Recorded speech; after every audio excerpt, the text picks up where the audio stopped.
꿀잼 보장, 만족 보장, 믿고 볼 수 있는 영화를 엄선해 추천해드리는 코너 믿고 보는 영화입니다. 오늘 소개해드릴 영화는요. 독특한 캐릭터와 아이러니한 사건들이 계속 충돌하는 기묘한 느낌의 범죄 영화입니다. 네, 이 영화는 제73회 베니스 국제영화제에서 신인 감독과 프로듀서의 영화 제작을 지원하는 프로젝트인 비엔날레 컬리지 시네마 탑 12에 선정되기도 한 작품인데요. 그런 만큼 기획 단계부터 탄탄한 시나리오와 작품성을 인정받은 영화입니다. 어떤 영화일지 지금 바로 공개합니다. 다른 생각이 들어도 열심히 참고 나에게 주어진 일에 감사해야지. 조금만 더. 오케이 스톱. 됐어. 사람 하나만 맡아주시는 건데 저희가 세상 떠나신 분들만 모시다 보니까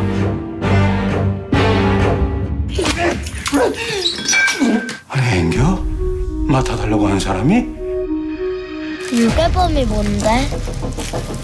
어제 그 아이에 관련된 사항은 어느 분께 인수인계가 되셨을까요? 연결이 중지하다 삐소리 후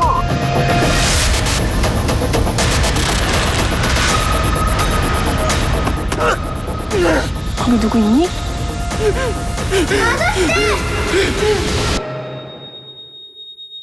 의도치 않게 유괴범이 된 두 남자의 위태로운 범죄 생활. 영화 소리도 없습니다. 네, 두 남자와 한 어린 소녀가 등장한다는 점이 공교롭게도 저희가 지난주에 소개해드린 영화 담보와 표면적으로는 좀 설정이 비슷해 보이는데요. 까보면 전혀 다른 결을 가지고 있는 영화입니다.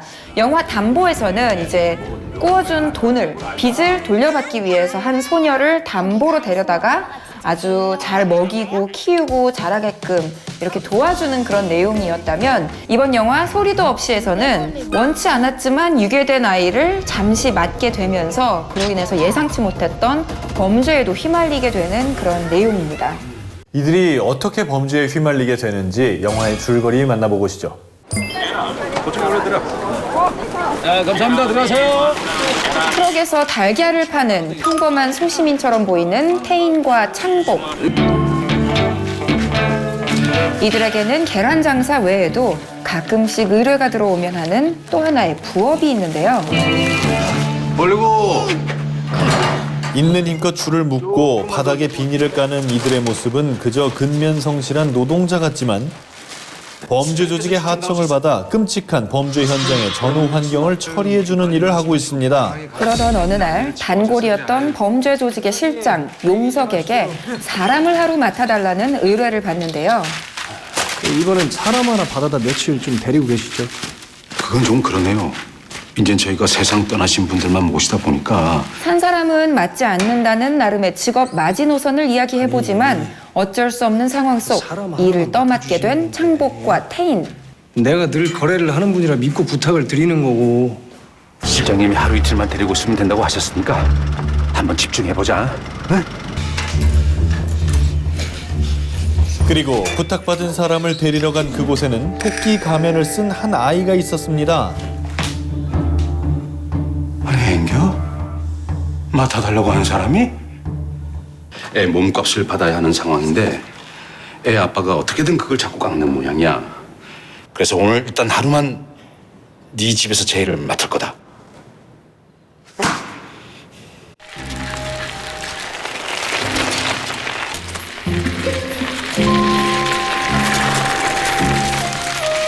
결국 사람들 눈에 띄지 않는 한적한 곳에 살고 있는 태인이 아이를 하루만 맡기로 하는데요.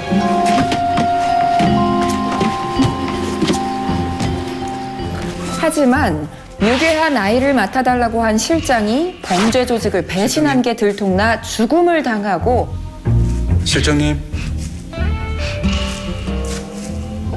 힘드시겠지만 어제 그 아이에 관련된 사항은 어느 분께 인수인계가 되셨을까요? 그냥 아이를 데리고 있다가 돌려주면 된다고 생각했던 일이 이상하게 꼬여버리고 맙니다. 저희들이 드리고 싶은 제안은 이번에 애 몸값을 받으시면 저희들도 챙길 것도 좀 챙기고 선생님께서도 약속했던 보수보다 더 가져가시라 고약입니다. 그런데 이 일이라는 게 그냥 한다고 되는 게 아니지 않습니까? 그래서 저희들은 그냥 애를 데려가시고 몸값도 그냥 다 챙기시라 뭐 그렇게 말씀드리는 겁니다. 예. 애를 저희들한테 넘기실 거면은 넘기시는 값을 주시면 되시고요. 아니 애를 드리는데 왜 저희들이 돈을 드려야 합니까? 지금 골치 아픈 일을 정리했으면 하는 거 아니신가요? 이러지도 저러지도 못하는 상황에서 어쩔 수 없이 아이 몸값을 받기 위해 움직이게 된 창복과 태인. 내가 혹시라도 범죄 사건 현장에 뒤처리만 해오던 이들이 본격적인 범죄 영역에 발을 들인 건데요. 과연 이들의 최후는 어떻게 될까요? 과연 관람객들은 이 영화를 어떻게 봤을지 첫 번째 관람평 읽어보겠습니다. 연출, 촬영, 구도, 연기 다 좋았다. 특히 풍광이나 장면 구도가 공들여 찍은 티가 나서 더 아름다웠다. 결말도 좋았다. 어쨌든 범죄를 저지른 건 맞으니까 너무 미화하지 않아서 마음에 들었다. 영화가 범죄를 보여주고 다루는 방식이 지금까지 봐왔던 영화들과는 달리 좀 독특한 편이었습니다. 아마 굉장히 많은 사람들이 굉장히 할 얘기가 많을 것 같은 그런 영화예요. 네, 결론부터 말씀을 드리면 우리가 기존에 갖고 있던 죄의식, 또 죄인에 대한 여러 가지 규정과 정의를 꼬집고 비틀어서 보여주는 블랙 코미디 영화라고 할 수 있는데요.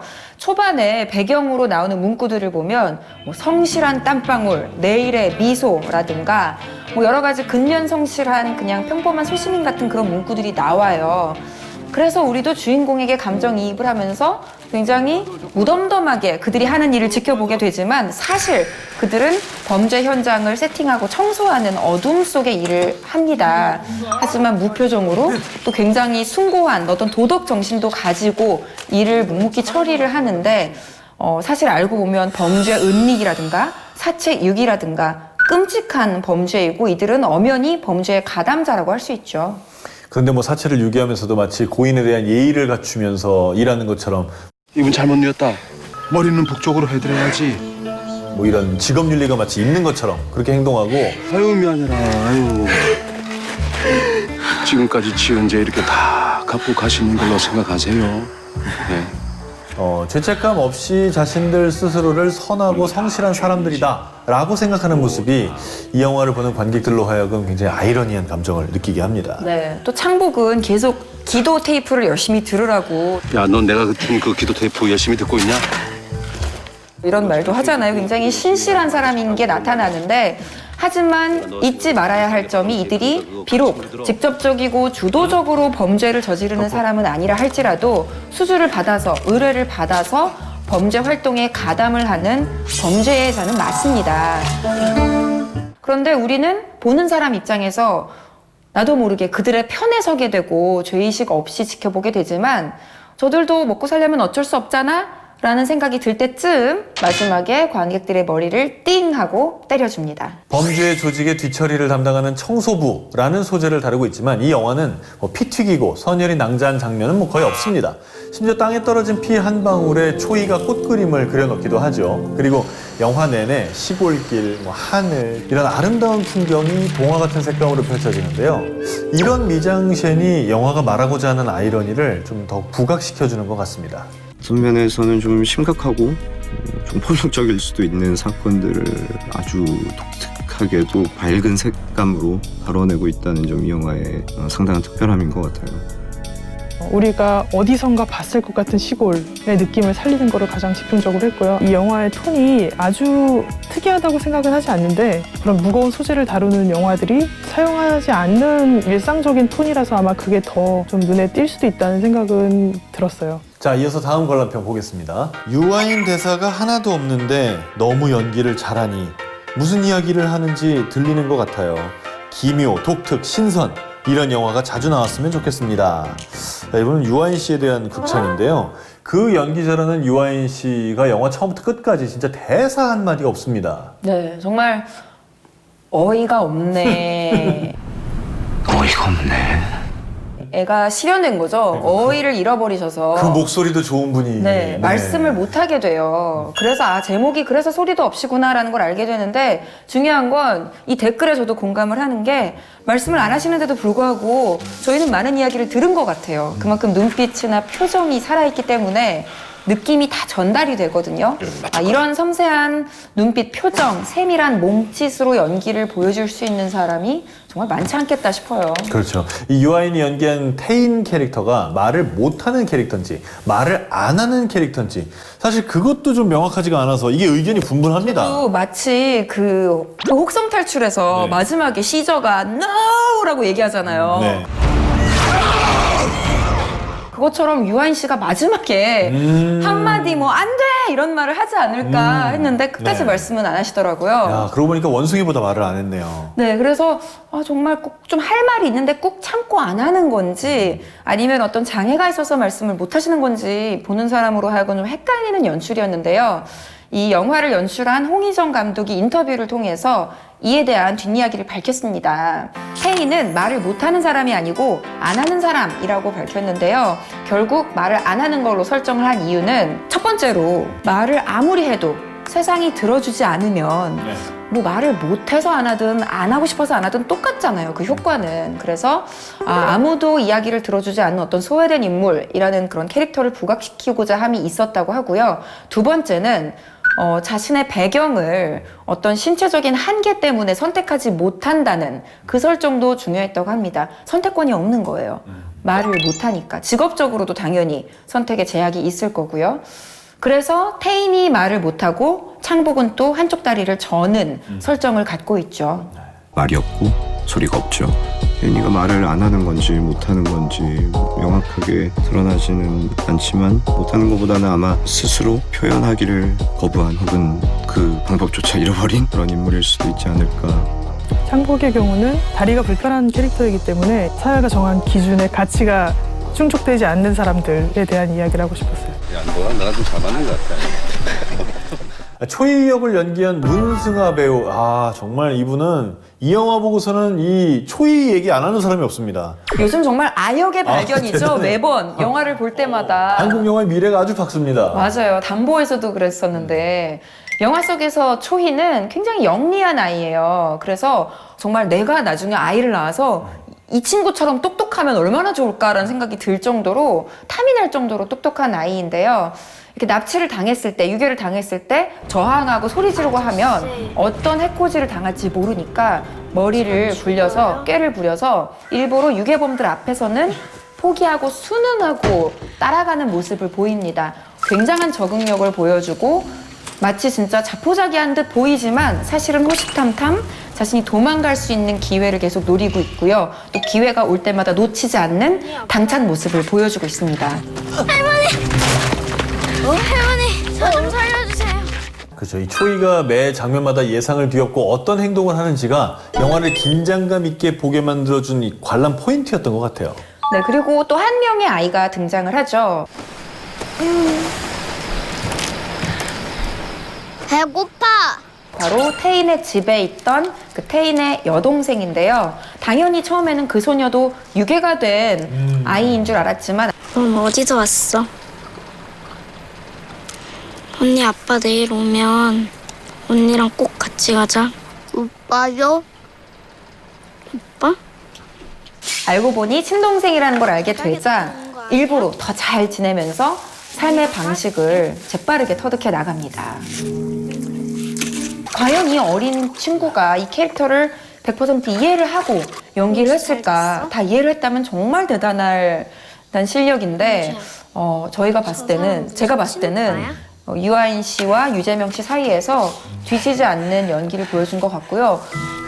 그 싹 눈빛이 변하는 순간 있잖아요. 네네네. 그 문주한테는 잠깐 들어가 있어 이런 다음에 눈빛 탁 변해가지고 어떻게 도망갈까 그 기회를 엿보는 그런 모습에서 와 굉장히 명석하구나 하는 생각이 들더라고요.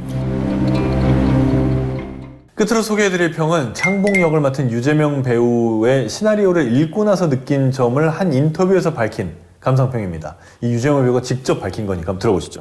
익숙한 듯한데 낯설었어요. 낯설다가 기묘해지고 기묘해지다가 충격적이고 그런데 웃기고 중간 이후로 이야기들이 예상할 수 없게 전개됐죠. 도대체 이 감독님은 어떤 분이지? 궁금했어요. 자, 영화를 보고 나온 관객들의 마음도 아마 비슷하지 않았을까 싶은데 앞선 토크에서도 저희가 계속 이 감독님의 연출에 대한 이야기를 했지 않습니까? 근데 그만큼 감독의 의도가 숨어있는 섬세한 연출이 많은 영화인데요. 이쯤이면 궁금합니다. 감독님 과연 어떤 분인지. 네, 감독님을 안 찾아볼 수가 없어요. 찾아봤는데요. 여성 감독님이시고요. 이번 영화가 장편 데뷔작인 홍의정 감독입니다. 나쁜 일을 하는 착한 사람이라는 독특한 설정이 마음에 들었습니다. 극악무도한 인물이 아니라 태인에겐 아버지 같기도 한 평범한 인물이 단지 생계를 위해서 그런 일을 하는 거죠. 어떤 선악에 대한 사람들의 신념이나 가치관 같은 것들을 명확하지 않게 좀 은근슬쩍 비트는 그런 점이 매력적이었고 독특했어요. 이 유아인 유재명 배우가 신인 감독의 작품임에도 불구하고 시나리오에 반해서 단번에 출연을 결심한 만큼 감독의 세심함이 돋보이면서 은유가 가득한 그런 장면들이 참 많았습니다. 네, 여러 가지 메타포들이 등장을 하는데요. 첫 번째, 극 중에서 태인이 까만색 정장에 집착을 보입니다. 이 태인의 결핍을 상징하는 소품으로 쓰였는데요. 원래 태인이 살아온 환경에서는 항상 누군가의 지시를 받고 수동적으로만 움직이던 태인이 어느 순간 자신의 의지대로 무언가를 결정하고 행동으로 움직이게 되는 순간 바로 그 정장을 걸쳐 입습니다. 그래서 검은색 자켓을 펄럭펄럭거리면서 자전거를 타고 달려가는데 그때 마치 그 슈퍼맨이 뿔테 안경을 쓴 클락이었다가 빨간 망토를 걸치면 슈퍼맨이 되는 것처럼 유아인 씨가 슈퍼맨으로 보이더라고요. 근데 그 장면이 어떻게 보면 별거 아닌데 저는 약간 감동적이었거든요. 감동적이었어요. 네, 되게 이렇게 확 오더라고요. 네, 그리고 좀 놀랐어요. 그러니까 저렇게 사람이 마음을 바꿔먹을 수도 있구나 이런 생각을 좀 모든 게 했던 것 마음 같아요. 먹게 달린 거예요. 그거 어떻게 보면 그러니까 그 마음을 먹는다는 게 별게 아닌데 그 마음을 먹는 거 하나로 저렇게 달라지는구나 뭐 이런 생각을 하게 만들었던 것 같아요. 초반부에 범죄 현장을 세팅해주고 나온 창복이 하던 대사들도 상황과 대치되면서 굉장히 아이러니했는데요. 이 대사가 진짜 이 끝까지 보고 나면 엄청난 복선이 깔린 대사잖아요. 남의 것을 탐하면 돌구덩이에 떨어진다고 하지 않았냐? 응? 사실 이분이 하는 말들은 다 굉장히 맞는 말들이에요. 그러니까 대사만 놓고 보면 항상 겸손해라, 그렇죠. 항상 자신의 상황에 감사해야 된다, 남의 것을 탐하지 말아라. 맞는 말씀들을 너무 딱 도덕적으로 하시는데 나중에 그 말들이 진짜 맞는 말이었구나 하는 거를 또 깨닫게 되죠. 소품 하나, 장소 세팅 하나하나까지 소홀히 하지 않은 게 없었는데요. 배경에 등장하는 여러 문구들이 상당히 아이러니합니다. 꿈꾸는 투어, 편안히 하늘로 이런 문구도 있고요. 그리고 이 초이를 닭집에 팔아 넘기려고 할 때 거기 써있던 간판은 평화 가든, 그리고 아이들을 실어 나르던 노란색 봉고차는 소망 유치원 이렇게 적혀 있어요.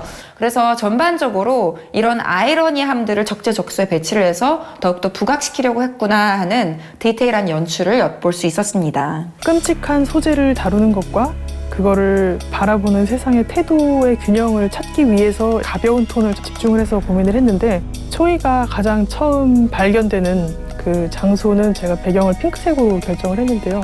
또 무서운 이야기를 나누는 어른들이 아이에게 어울리는 색감, 배경에 들어가 있을 때 얼마나 괴리감이 생길까. 자, 그렇다면 이 영화의 믿고 보는 장면, 씬의 한 수를 꼽아보자면요. 저는 이걸 사실 검색을 해보고 알게 된 거라 여러분께 미리 알려드리고 싶은 건데, 이 초이라는 아이가 처음 딱 등장했을 때 토끼 가면을 쓰고 있거든요. 네. 그 이유가 있더라고요. 왜 하필 다른 동물 여러 가지가 있는데 조금은 무섭게 생긴 토끼 가면일까 했더니 이 연출자의 의도가 숨겨져 있더라고요. 감독이 직접 밝혔는데요. 이 소리도 없이의 이야기의 원형이 된 게 바로 별주부전 이라고 합니다. 왜 이 토끼가 네. 바닷속으로 갔다가 자기가 간을 육지에 꺼내놓고 왔다고 잔꾀를 부려가지고 살아남잖아요. 네. 그게 바로 초이의 상황인 거죠. 그래서 이 감독도 어떤 한 사람이 선한 사람으로 보이고 한 사람이 악한 사람으로 보이는 이런 이분법적인 해석을 피하고자 선함과 악함에 대해서 우리는 절대 함부로 말할 수 없다라는 이제 메시지를 전달하고자 이렇게 별주부전을 조금 각색해서 별주부전을 모티브로 이 소리도 없이를 썼다고 합니다. 자, 끝으로 이 영화 이런 분들이라면 믿고 꼭 보시라 추천하신다면요? 그렇고 그런 영화의 질렸다. 새로운 게 필요하다. 신선한 충격이 필요하다 하시는 분들 이 영화를 보시면 정말 새로운 자극을 받을 수 있고요. 끝나자마자 바로 이게 뭐지? 내가 뭘 본 거지? 하면서 검색창을 열게 되실 겁니다. 지금까지 보지 못했던 새로운 장르인데요. 앞서 댓글에서 잠깐 언급됐지만 웃겨요. 저는 그 포인트도 강조를 하고 싶습니다. 이게 블랙 코미디고 중간중간 예상하지 못한 데서 웃음이 터져 나오니까 여러분 신선한 자극을 위해서 꼭 한번 보시기 바랍니다. 처음부터 끝까지 예상대로 흘러가는 법이 없는 게 이 영화의 매력인데요. 과연 이 영화가 여러분의 예상대로는 흘러가는지 아닌지 직접 확인해보고 싶으신 분들 지금 리모컨에 OK 버튼을 눌러주세요. 다른 생각이 들어도 열심히 참고 나에게 주어진 일에 감사해야지. 조금만 더. 오케이 스톱 됐어. 가시는 길 편안하게 가시고. 사람 하나만 맡아주시는 건데 저희가 세상 떠나신 분들만 모시다 보니까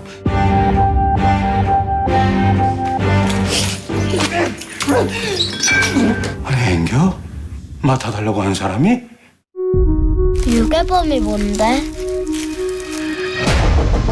어제 그 아이에 관련된 사항은 어느 분께 인수인계가 되셨을까요? 연결이 되지 않아 삐소리 후.